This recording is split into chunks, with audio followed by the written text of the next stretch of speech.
Well, I'll give you guys a little review on the Talon here. It's a 1000X, so it's a little narrower than the R, a little shorter.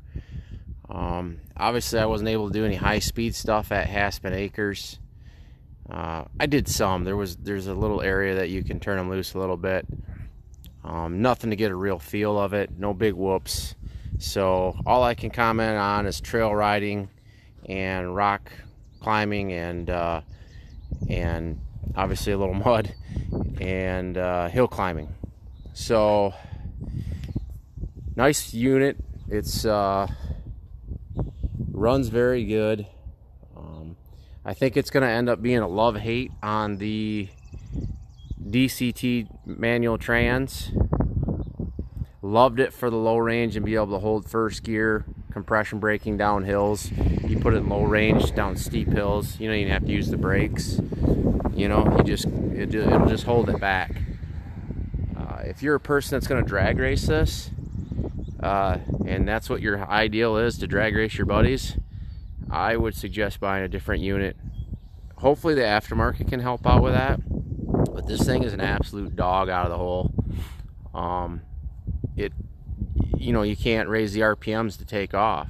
It's not like the YXE where, you know, you can hold the clutch in, you know, or they've got a function where you can, you know, hold it wide open and take off. It don't have that, so it's just got a terrible bog when you punch it in high range. If you have it in low range, it's not so bad, but so it's so bad the Can-Am, this little 500 V twin, just kills it out of the hole. We raced, me and my son raced, you know, probably 10 times, and it was embarrassing out of the hole. So obviously I just blew by him probably about 250 feet out, but you know, it's definitely, hopefully the aftermarket guys help us out. I did not buy the unit for drag racing in mind. Obviously it's naturally aspirated, so I don't really care at this point. But it would be nice to have a two-step rev limit function, you know, to give it like a 5,000 RPM engagement. So I think it would run really well then. It actually has a lot of torque. Very, very fun unit aside from that. So for what I bought it for, I think that the DCT Trans is going to be awesome, which is primarily trail riding, hill killing, and rock riding. A couple other things. I'm going to upgrade the tire size. These tires actually do really well, but 28s is lacking a little ground clearance. What I found I didn't like is they mounted the shock on the side of the trailing arm. Well, if you look at that, I just want to leave the stock rims on and go to a larger tire size. But I think I'm going to run into the trailing arm. I'm not sure why they didn't mount the shock over so it's actually on top of the trailing arm. It's a much stronger design in my opinion, kind of like the RZRs and stuff. I'm just getting into the side-by-side stuff. I'm obviously a novice when it comes to side-by-sides, but I'm pretty well versed in the Jeep. I've had Jeep for many years and lots of them, and so that kind of sucks because I could essentially run 32s on there, but now I've got to run offset wheels because it'll rub for sure, or real narrow ones. I don't know. I'm gonna see if I can take it up to the dealer and have them swap some tires back. Maybe just pay for the labor, see what I can come up with. I don't want a big offset, you know. I don't want, as you can see, it got muddy as it was, but the fender flares did quite a good job of holding the stuff in. So little complaint there. Obviously in my other video, this is just for a $20,000 machine that's not turbocharged. I think that they could have built a panel to keep the mud from getting way up in there. I mean, it's pretty simple. There's a guy online that already makes them, I've got to order a set for 90 bucks. They're real nice. They actually bolt to all the factory stuff in there, and it'll keep from happening. It's just, there's nothing to keep if you look, and there's no drain. There's no all the way up in there alongside. You know, it just gets in there, and this thing probably add, you know, 50 pounds per side if you're out mud bogging this thing. which I don't intend to do, but I'm not afraid to go through the mud, obviously. So that was it. Didn't break anything. I got to clean it up. I definitely did some damage underneath, probably some pretty, I gotta see how strong the skid plate is. I smoked some pretty good sized rock ledges trying to bounce up on top of them, and we'll see if I need to upgrade the skid plate. But I'm pretty impressed with the machine, and I think the first person to make a rear mount radiator kit for this will sell a lot of them. When the fan kicked on, could definitely feel the heat with just my half windshield coming over the windshield. I don't get any residual heat from the tunnel at all. You know, where they run everything through. I didn't feel any heat coming up through there like a Commander or something like that from the engine, or like I've heard the YXEs. But definitely when the fan kicks on, you could feel the heat. Now, it was only 55 degrees, so that's not bad, but when it's 90 degrees out, you don't want any hot air blowing on you, and the fan's going to run way more. So I think there's they left some definite room on the table for these aftermarket guys to do some stuff for sure. I'm going to do a rear mount radiator kit would probably be a great addition to one of these. So we'll leave it up to the aftermarket guys. I would definitely be a buyer for sure. And other than that, the ride is very nice. It seems like the valving is very good in the shocks. You know, I hit some ledges at pretty aggressive speeds, and was pretty impressed. Definitely use full manual when you're in low range and you're climbing hills, because it will, if you get wheel speed, it'll upshift and it'll actually dog it right out, which happened to me a couple times, put me in some bad positions on some pretty gnarly hills. It would just spin, and then all of a sudden it would just bog, and obviously you lose your momentum, and then it would, as soon as you lose your momentum, it'd downshift and just spin right out. So and that'll get better. You know, the guy driving it's got to learn the machine too. So I know now to climb hills in manual. You know, that's you know, I can drive around that. We obviously upgraded to PRP 4.2 harnesses, real comfortable. And another thing, this is a great idea for the foothold there on the left if you're 5'7". I'm a taller guy. There's plenty of room there to make that actually down like 3 or 4 inches.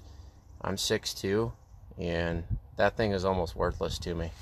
So my knee almost hits the steering wheel when I have it on there. So you know, just some things that they could have made better for sure. Fit and finish seems really well, although our door over there has a crazy loud rattle in it. You can hear it in the videos. I'm not really sure what the deal is with that, but I'm gonna look at that, I guess.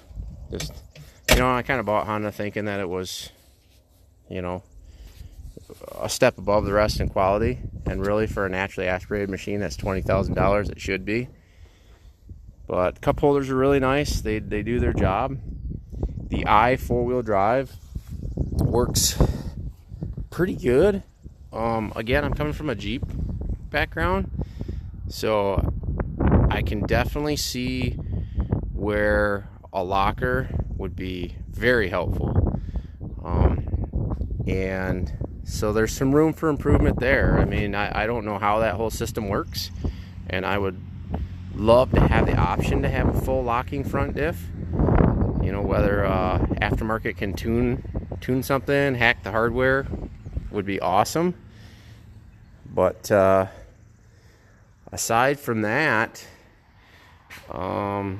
great machine. It worked really well. I don't think I broke anything. It did pop out of gear one time in low range. I had it kind of stuck on a weird angle, and I was actually in low range the whole time pretty much, aside from we were drag racing, And yeah, I was in like first gear, and I kind of slid down a hill. So when it bogged out on me, it slid down a hill and got stuck and kind of wedged in a ditch, and it was under quite a bit of load, and I went to hammer, and it just, like, the transfer case popped out. I thought I broke the transmission. So no doubt that was hard on the drivetrain. If it does it again, it'll go back to the dealer for sure. It was not it was a terrible noise. So, and like I said, I had been driving in low range for an hour, so to say it wasn't engaged properly, I don't know. I'd been beating on it pretty good, so it was kind of weird. I don't know exactly what happened, but you know, I just put it back in park and put it back in low one, and it was fine the rest of the day. But you definitely wouldn't want that to happen more than once for sure. I'm sure it was very, very hard on the drivetrain. So I don't know if it's just a first year model gremlins. Hopefully it doesn't do it anymore. Like I said, if it does, I'll take it back to the dealer, because that'll end up breaking something for sure. Power steering, I have no complaints about. Seemed to work well. Even in the thick stuff, wedged against a rock, it did pretty good. I guess I don't really have a standard on these. I've never really ridden a side-by-side in the rocks, just in the sand and in the trails. So, and that's a Commander and an X3. So my suggestion would be, if you want to go fast, get a turbo RZR or X3. If you want a trail fun machine, this is probably a nice unit to have for sure. And we'll see how it does. You know, like, I'll be beating the heck out of it, so it'll be interesting. I'm gonna upgrade the roll cage a little bit, add a few pieces of tube. I'm not gonna redo everything completely. I'm just gonna take it off and add some gussets in a couple areas, and probably gonna weld all these joints that are bolted together. I may even pay a buddy to TIG weld it all up. I don't know here. I want to do definitely a crossbar in the back, and a crossbar on the top, and something going down in the middle, and probably one of these tubes in the back here come down to the subframe here somewhere. We are going to turbo this one. This thing is going to get a turbo. We're waiting for Full Power Performance to see what they come up with. So hopefully, you know, I just want a little more power for when I go out to the sand dunes, because this thing will run at the sand dunes. It's not going to be a drag machine, but I can tell that it's going to need a little more power when I want to be out there. Probably just going to run 5 pounds on it, and whatever that makes. I'm assuming that'll probably be 130 to 140 horsepower. Which would be a nice boost, and I don't think that anything on this thing couldn't handle a little more power, especially in the sand. For trail riding stuff, it's not needed, you know, the extra power. So I don't know. We'll see what size turbo he comes up with, and what the dyno graphs look like, and what he thinks about the motor. I'm not digging into this. If nobody's really come up with anything good, then me and Howard from H&H will dig into the motor this winter and do something. But I want to trail ride and beat the hell out of this thing. So and see what breaks this summer. So a little update on this thing. I'll kind of keep you posted. You know, like I said, I didn't buy this thing because it was the fastest, and it may not even turn out to be the best. You know, it just may turn out to be a mediocre machine. But I wanted to try something different, and it's new, and not a lot of people have them. So, and the biggest reason I bought it is because I didn't want a belt. And that may sound stupid to some, but I saw 2 or 3 RZRs this weekend getting drug out. They snap belts. And so, you know, while it may not take long to change them, it's just something I don't want to deal with. I'm snowmobiled for 20 years, and you know, nothing's more pain in the butt than, you know, and it seems like a belt breaks at the worst time, you know, in the worst places, and they're just super inconvenient. And a lot of times I'll be riding with my son, you know, on his Can-Am there, And yeah, that's belt driven, but it's much smaller unit, less horsepower, you know, and even there I have to carry an extra belt just in case. And so if I break and he's got to tow me out, and we're probably gonna have some problems. So yeah, we plan on doing the Hatfield McCoys this year and Windrock. Gonna do Drummond Island, a bunch of places. We're gonna try and go to as many places as we can. Definitely want to do Haspen Acres again. If you guys get a chance to go down there, that place is very cool. It is not for people that want to rip and go real fast. However, if you like climbing hills, and there's definitely some pucker hills out there and some ones that you will roll if you do not pick the right line. It is pretty crazy hills down there. A lot of fun stuff. Big park. There was a lot of people there, and I did not see hardly anybody. Obviously, there's mud. It's spring. They had gotten crazy amount of rain, but I didn't think it was really that bad as far as mud. I mean, I went through some mud. I didn't stick it in mud holes intentionally. So, but if I had to go through mud to get down the trail, you know, so be it.